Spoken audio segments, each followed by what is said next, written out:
Well, welcome to the Daily Devo. My name is Pastor Stephen Maccabee. I want to ask you to go ahead and give me a quick thumbs up and like this video, share it with your friends. I think it'll be important. Matthew chapter 24, verse 24. Jesus is speaking. The last time I told you that Christ was clear about his coming, it's going to be clear when he comes. He basically says this: the sign of my coming is my coming. When you see me, you know I've come. That's the message that he tells the disciples.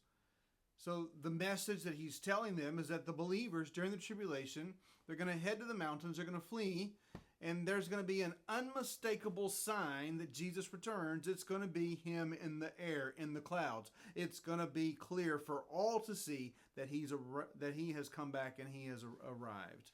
I want to speak for a moment, though, about the characteristic of Matthew chapter 24, at least in the first 28 verses.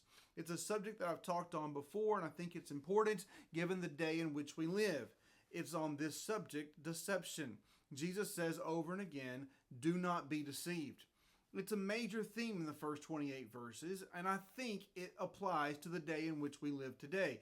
There is so much information out there, it's really hard to decide and to determine what's real and what's not.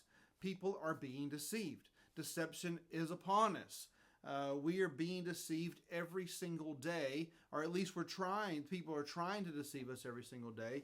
And I believe it's a growing characteristic in the world in which we live, and we need to be careful because it is deceptive, it is dangerous, and if we're not careful, it could be damning.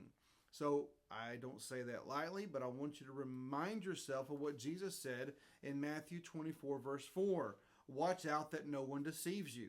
He goes on in verse 5. Many will come in my name, claiming, I am the Christ, and yet will deceive many. Then in verse 11, Jesus said, there'll be many false prophets that appear, that'll rise up, and they'll deceive many people. Then in verse 24, for false Christ and false prophets will appear. They'll perform great signs and miracles and wonders, and they're going to deceive many people, even the elect, Jesus says, as if that were possible. Jesus said in verse 24 that the deception is going to be so deep and so powerful that if it were not for the fact that God sent a seal upon these proclaimed preachers, that maybe even the elect could be deceived. Now, I don't know about you, but I scratch my head going, whoa, that's really hard to comprehend. That's really hard to even think about, that the deception is so overwhelming. Jesus is constantly concerned and continually warning Christians to be careful that they're not deceived. I think it's important today in which we live that we're careful that we're not deceived. During the tribulation, people are going to worship the Antichrist. They're going to have a false religion like never before. Deception is going to be great, and it's going to be greater even as that day approaches. Remember, we're in the birth pains. We're marching forward to that day. Still, people can't believe that the whole world is going to be deceived by one man. And yet in Germany in the 1930s, a man by the name of Adolf Hitler came to power. And he was viewed by many German people as a god among men. The German culture was on the cutting edge of education, on the cutting edge of cultural advances of their day.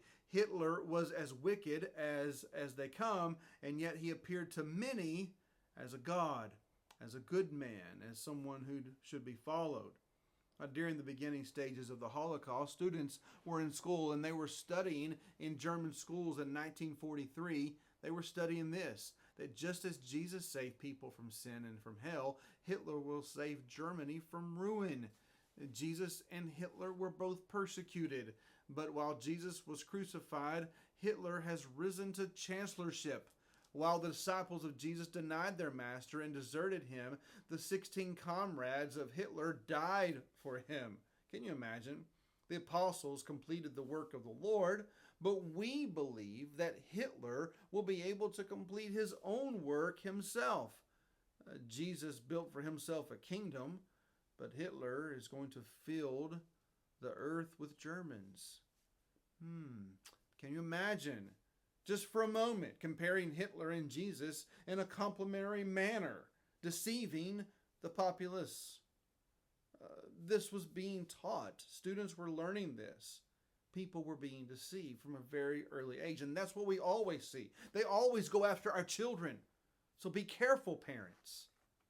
During that time, it wasn't just the children being deceived, it was the church being deceived. And I'm not picking on a particular group of people. I'm not against the Germans and I'm not against Catholics, because what I'm about to say, I want you to hear me, because this is what happened. And I'm not picking on the Roman Catholic people, but they were the dominant religious force during that day and that culture. And keep in mind that the Roman Catholic Church, they didn't stand up to Hitler. They didn't resist him. They didn't resist his position. They didn't resist his policies.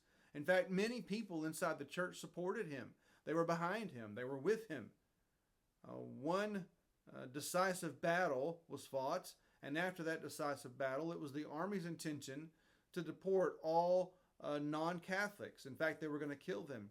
Yet immediately following the battle, the archbishop of the day, he offered his congratulations. He threw a banquet to celebrate the founding of the new states. He ordered that after the takeover that the pulpits in the Catholic were going to announce and to declare a letter of support.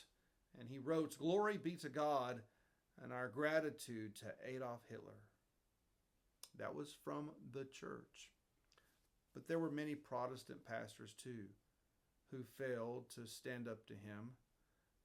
There were many professing Christians who supported Adolf Hitler and his anti-Jewish stance. People throughout Europe, people throughout America thought Hitler had good ideas. You see, deception runs deep. Deeper than we want to admit, deeper than we want to be willing to understand.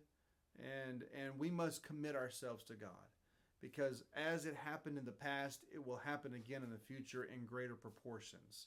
So we need to beware. We live in a difficult day, but these are just growing pains. It's coming. Give me a thumbs up. Have a good weekend. It'll be 10 days before I record.